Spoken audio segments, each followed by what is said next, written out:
Hello and welcome back to Inside Tennessee Football's practice facility. I'm Ryan Sylvia.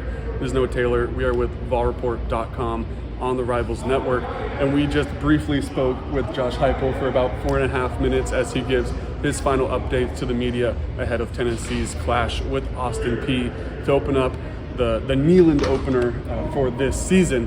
So let's jump right into our takeaways. First things first, talked about the offensive line. Didn't give really any injury updates, but kind of unexpected that Cooper Mays gives this one a go this week. Says that they still want to rotate a lot of guys. They haven't decided on that 5 yet up front, so expect those 3 tackles in John Campbell Jr., Gerald Mincey, and Jeremiah Crawford to get their rotation.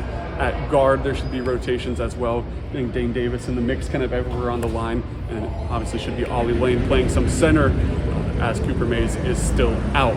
But no, what was your biggest takeaway from what Heupel had to say? Yeah, kind of speaking of the injuries yesterday, you get that news about Keenan Pili, which to this point, we don't really know.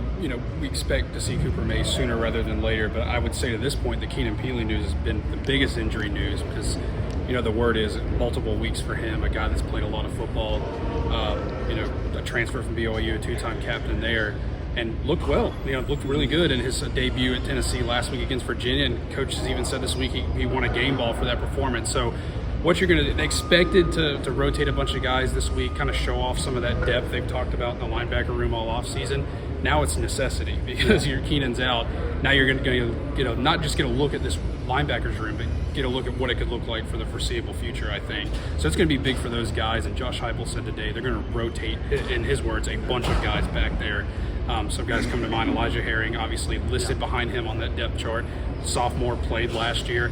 Going to see some Arian Carter as well. I think they could go between Mike and Will as well. So we were interested to see what that depth looked like this week. Now you're going to see what it's going to look like for the next couple of weeks, I think. Yeah, definitely going to miss Keenan Pili. Some other names to look out for that are definitely going to see their rotations on Saturday, trying to make a name for themselves, trying to show the coaches they can trust them. Big games like Florida coming in the next week. Guys like Caleb Perry, another sophomore who kind of stood out last year, and then freshman Jeremiah Thielander and what's his name? Jalen Smith. Yeah, Jalen Smith is the other one that I couldn't put my finger on at first.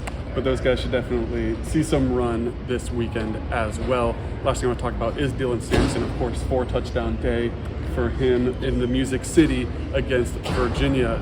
He was asked about kind of the leadership that Dylan Sampson's showing this year, even though he's a sophomore, kind of the third guy in that running back room.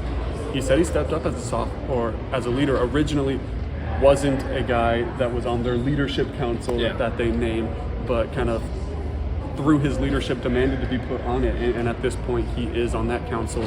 He is a vocal leader. He's a lead by example guy, and someone that not just that running back room that is veteran-led already, but just the entire offense, entire team kind of looks to as a leader despite being just a sophomore. So just talked about the linebackers and kind of seeing the future in that position. Dylan Sampson is the future at running back for Tennessee, and he's already putting together a good career and taking that step as a leader in his second year of college, so that's good to see. Yeah, and I sorry to interrupt you. I think, too, with Dylan, a guy that at the beginning of the year we heard a lot of good things about, and maybe got to see a little snapshot of where he's worked his way into that rotation, working his way up, and we kind of expected out of him, but to hear that he's also handling the leadership part of it, I think bodes well for him to maybe by the end of the year, maybe that back the way they were using Jabari and Jalen last year. Yeah, Dylan Sampson, another guy that we should definitely see a lot on Saturday as Tennessee looks to rotate a lot of players. That'll do it all from us here today. We'll be in Neyland Stadium on Saturday, though, watching Tennessee take on the Austin Peay Governors. So make sure you head over to VolReport.com for all of our written content as we continue to preview that matchup and then provide full coverage for that game and the rest of the games throughout the season. Make sure you subscribe to the YouTube channel to not miss any of that content as well. Links to everything you need is in the description. Thank you for watching.